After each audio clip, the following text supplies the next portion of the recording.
The legacy media want nothing more than the trucker convoy to become Canada's January 6th. It's Fake News Friday. I'm Candice Malcolm, and this is the Candice Malcolm Show.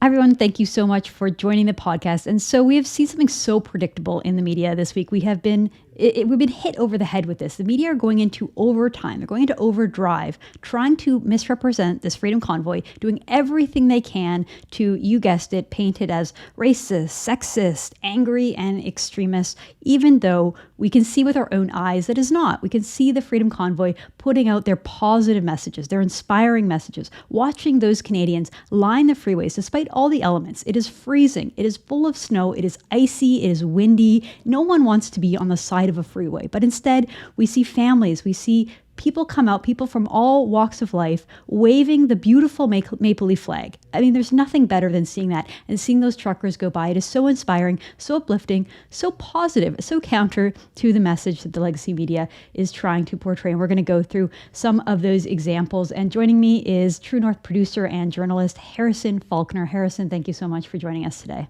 Thanks for having me, Candice. And after watching this convoy roll through Canada and grow and unify the country and reading some of these horrible, horrible takes by the legacy media, I've been looking forward to this show all week, so let's get into it. Yeah, absolutely. And again, it's just such a contrast because anyone paying attention knows that this convoy is positive. It's really just filled with happiness and hope about the future of our country. And again, to juxtapose that with some of these that we're going to go through is just laughable. So here we go. Global news. This one we saw coming. From the first moment I heard about the Freedom Convoy, we saw this with United We Roll, Harrison, where anytime you have sort of working class people, look, the honest thing that happens is people go online and sometimes they write stupid things. They blow off steam, they write negative things. And what the media does is they'll try to find like one example of that and then paint the entire movement in a negative light. And so we see this here, this global news story. Far-right groups hope that the trucker protest will become Canada's January 6th. So according to the very professional journalists over at Global News, Canadian far-right and white nationalist groups see the so-called Freedom Convoy as an opportunity, with some hoping the protest will become Canada's version of last year's January 6th. Just my quick take here, Harrison, is that January 6th was a disaster for everyone. I don't think that there's a single person who thinks that it was good, okay? The very, very small fringe number of lunatics who, promoted it and had some weird idea that they were somehow going to stop Joe Biden from becoming president, those people were delusional. And they failed, right? They failed at anything that they tried. They didn't stop anything. Instead, they became sort of a laughing stock of the country and a punching bag that the media and the Democrats and the left could use to try to paint the entire conservative movement as fringe. So it was a failure for the few fringe people who did it. It was a major failure for conservatives because it was embarrassing and it was just stupid. And for the media and the country, I mean, it gives them this opportunity. But I can't imagine anyone in the world saying, wow, January 6th, how inspiring. Let's try to do that in Canada. And then the examples that they use in this piece are so far flung. It's like they don't really name any. I'll just say first off, I don't know that there's a big movement in Canada of the far right and the white nationalists. I don't know any. I've never met any. I think maybe there's a couple guys online, but I don't know them. And if they exist, obviously, nobody likes that. Nobody supports it. Nobody wants anything to do with that, especially on the conservative right side of the political spectrum. They don't really exist, but the media love to fixate on them and pretend that they're this big deal. So right off the top, it says Canadian far-right and white nationalist groups, plural, as if there's just like this whole ecosystem of far-right white nationalist groups. And then of course the story fails to name any of these groups. They just have a bunch of anonymous quotes online of just people, again, kind of like sitting behind their computer writing stupid things anonymously because they're not tied to anything. So we have no evidence in this piece. It's just really just a huge drive-by smear to try to intimidate people to stay away from the Freedom Convoy, to not think that this is a righteous movement and basically just to scare people away from it. What's your thoughts, Harrison? Well, I mean, as you said, Candice, we could see this coming from miles away, that the legacy media were going to roll out these articles and try and paint this protest, this great, peaceful, unifying protest, as something that it isn't. At the beginning of the article, one thing that jumped out to me was that the writers described the protest as hundreds of truckers. Now, I think the journalists at Global News should look at some of the footage and break out the abacus and go back to counting, because I think they'd quickly realize this is not hundreds, this is thousands. and it's going to be huge. It keeps growing, and on Saturday they're going to realize that their number was quite well off. Now, well, just to jump in on that, Harrison, I read that the convoy was 70 kilometers at one point, that it potentially set a Guinness Book of World Record, right? So we're talking about thousands, if not tens of thousands, if not, maybe 50,000 trucks. And of course, it's such a good point that you make. The media try to just say, oh, a couple hundred, not a big deal. Yeah, like it's just some sort of small group of rogue truckers on their way to Ottawa for a weekend. I don't think so. And as you said, Candice, this article quotes anonymous and unattributed statements from supporters of the convoy, labeling them only as users and supporters on social media, never giving us a name, never giving us an actual quote or a source or a hyperlink. They're just unattributed statements. And here's another thing that I really can't fathom about this article. They only quote the organizers of the rally, the organizers who distance themselves, of course, from the most radical statements made about this, ones that are apparently unattributed and unsourced.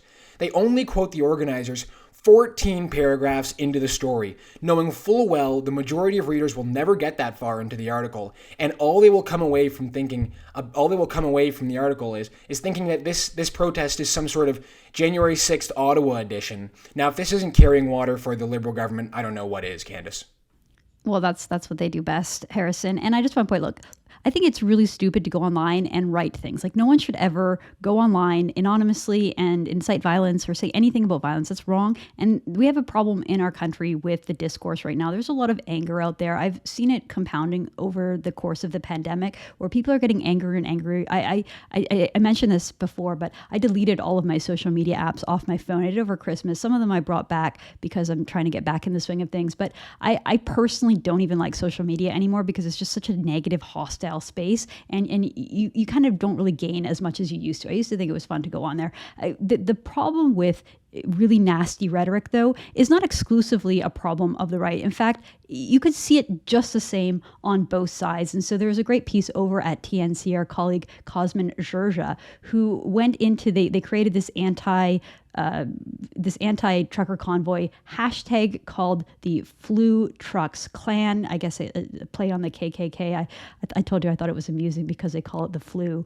And usually people on the left get mad if you equate COVID to the flu, but I digress. So anyway, Cosmin went through this hashtag, found how many bots were pushing out things, how many retweets there were, but he also noted the really despicable language that Canadians are using against each other. And so, there was threats of violence from the left coming towards the truckers. There were words like venom, plague, rats, dirty, white trash. These are the kind of dehumanizing, abhorrent statements that we warn against when we saw them in history, when we saw them used by totalitarian governments of the 20th century. And so we see them here on the left. And yet, funny, Harrison, how the media pays no attention to the fringe left. They pay no attention to the angry, violent rhetoric online coming from the left. Instead, they focus all of their attention on one or two crazy comments that they found online and try to use it to attribute and discredit an entire movement. I don't think it's working. I think it's failing. I think Canadians are seeing through it, but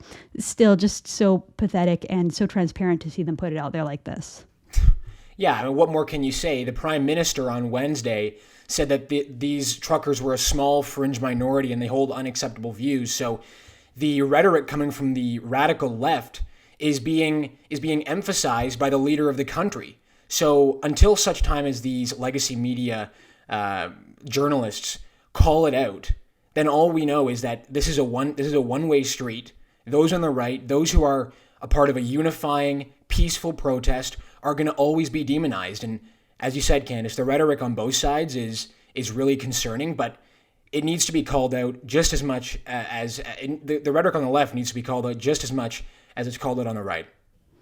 Well, and that's so true. And great MP Pierre Poilievre made this point walking into the House of Commons. Of course, one of these journalists was parroting the same thing. Oh, aren't you worried about the extreme rhetoric? And he basically just put this journalist in their place, saying, hey, how come you are never digging up this rhetoric coming from left-wing people and trying to use it to smear the whole side? Oh, right, because that's not what we do in Canada. Don't try to take some fringe comment and apply it to the whole group. Well, good for Pierre for saying that. There are so many examples this week, Harrison, of these kind of stories We just saw them over and over and over again. The media are pumping these out as if they're being paid to do it. Oh, maybe they are. Here's CTV saying, so many angry people. Experts say online conversation around trucker convoy veering into dangerous territory. So I don't know how this is a news story. It's basically an op-ed where they found some experts who share their exact same left-wing opinions to basically just say the same thing. This is dangerous. They're in dangerous territory. These people are extreme. These people are fringe. And, this is why we shouldn't take this movement seriously. What did you think of this piece here, Harrison? Well, CTV has fallen so far. It's kind of sad to watch, really. Since when are journalists from these radical left-wing outlets like Anti-Racist Canada and Anti-Hate Canada considered experts at anything? At least sometimes the CBC or Globe and Mail will actually quote a national security expert or a professor. But I guess now we're just going to take the opinion of a writer, a no-name writer at that, from Anti-Racist Canada to give us their opinion on this trucker convoy. This is below scraping the bottom of the barrel. This is activist journalism with malicious intent to demonize and destroy what is a truly unifying movement. So this is just obviously designed to scare people away from the convoy, to make people stay home and avoid criticizing the government. As Western countries and our allies are dropping their COVID restrictions, Canada seems to be ramping up the rhetoric, tightening the restrictions, and obviously the press is just doing the dirty work for them. And it's disappointing to see, and you'd like to see more from some of these outlets like CTV, but I guess that's what we should come to expect.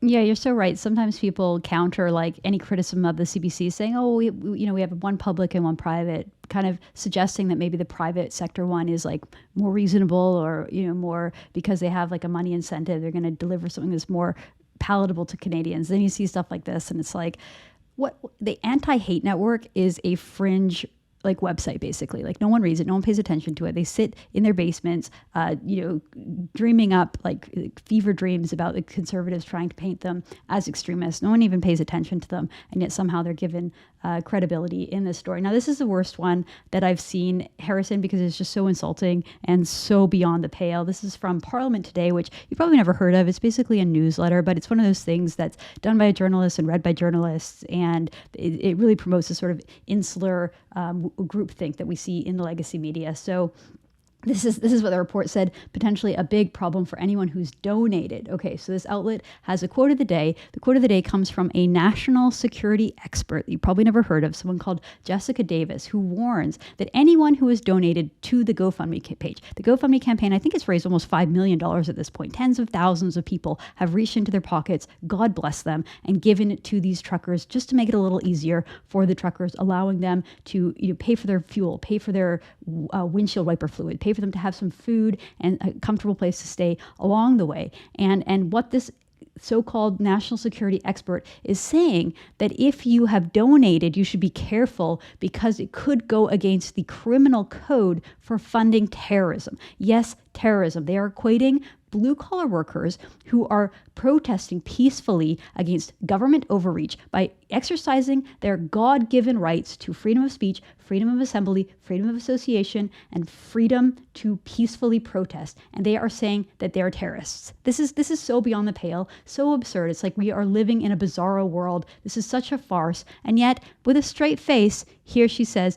that you may be found guilty under the criminal code as directly or indirectly providing financial services intended for those who are carrying out a terrorist activity or to benefit such a group. What an absolute insult. We've gone so far as a country where we have these college-educated elites, these government bureaucrats sitting at home, working from home in their pajamas, comfortably making a living, not struggling at all, and sitting there calling the frontline workers, the people who are so essential to our supply chain, the people who are delivering, who are putting their own lives at risk, going on icy freeways, going out there in the midst of a pandemic, putting everything at risk to make sure that everybody gets their food, that we get our supplies, to make sure our society runs as it should and our economy keeps moving. And here, these elitist losers are sitting there looking down their nose and calling blue-collar workers terrorists. This is one of the absolute worst things I've ever seen in my entire life watching Canadian politics, Harrison. Yeah, I mean, if you ever needed an example of what sheer panic looks like from the establishment, this is what it is. Vocal support is one thing, but when the grassroots put their money where their mouth is and they get behind something financially, and it's been so successful. I just checked, Candice, the GoFundMe has over $6 million donated. So this is clearly posing a serious threat to the establishment here, and they're trying to pull out all the stops they can to get people to stop donating money.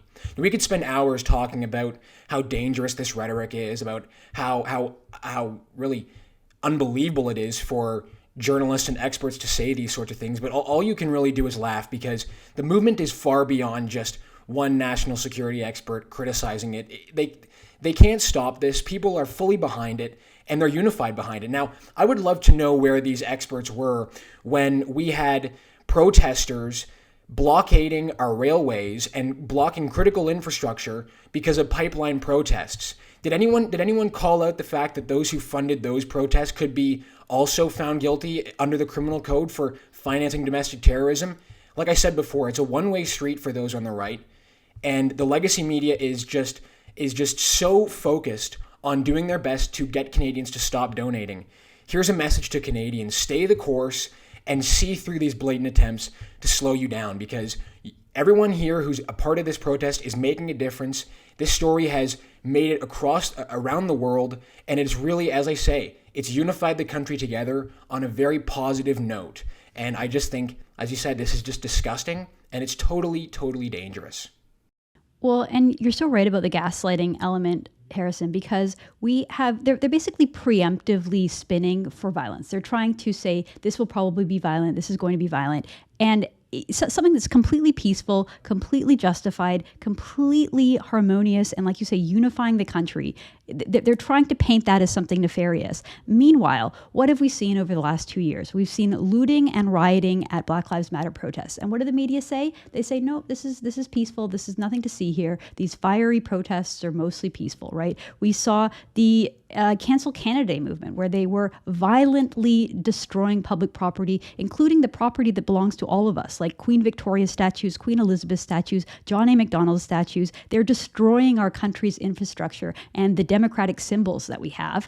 Nothing to see here, hardly any coverage. Instead, we have people like Gerald Butts saying that it's justified. It is justified to burn down churches and sacred places of worship. So we see legitimate violence on the left, Harrison, and the media hand wave and say nothing to see here, say it's legitimate, and say it's fine. And then on the counter, we have peaceful people doing something amazing, and the media is doing the exact opposite. This is gaslighting to the extreme. And I think that the good news about all of this, and maybe we can end the show on a bit of a good news note, Harrison, is that Canadians are seeing through this. The legacy media is not having the impact that they want. They're not successfully scaring people away from this movement. The movement is growing. People can see for themselves. They can see on social media. They don't need to go through the intermediaries in the legacy media. The legacy media has lost its power. Justin Trudeau has lost his power because he can sit there and say that these people are unjustified, but it's not true. We all know that. We all know that the vaccine mandates are unjustified because vaccines do not stop the spread of COVID, and that was the original point. We all know that's true at this point. So Justin Trudeau has lost his credibility. The legacy media have lost their credibility. They are irrelevant at this point. And instead, we see these truckers, these hard-working men and women who, again, sacrifice themselves and do so much for our country. They are the moral leaders of our country right now. They're the people who everyone is uniting behind, raising, like you said, over $6 million. It's so incredible. And it's just so great to see. And that is why True North is going to continue to do wall-to-wall coverage all weekend. Don't miss it, folks. Tune in, tnc.news. Follow us on social media. We will be here every step of the way. And we're just so happy, so proud to see Canadians finally doing what we should have done 2 years ago. It's so inspiring to see, and I couldn't be happier. So, Harrison, thank you so much for joining the show and helping us make sense of this crazy, crazy world. Of course, and to the truckers, keep on rolling, and to Canadians showing their support, make sure you show your support peacefully and bring out the crowds, because, as you said, Candice, this is really a great news story and a great thing for us to see. Absolutely. All right. Thank you so much. It's Harrison Faulkner. It's Fake News Friday. I'm Candice Malcolm, and this is The Candice Malcolm Show.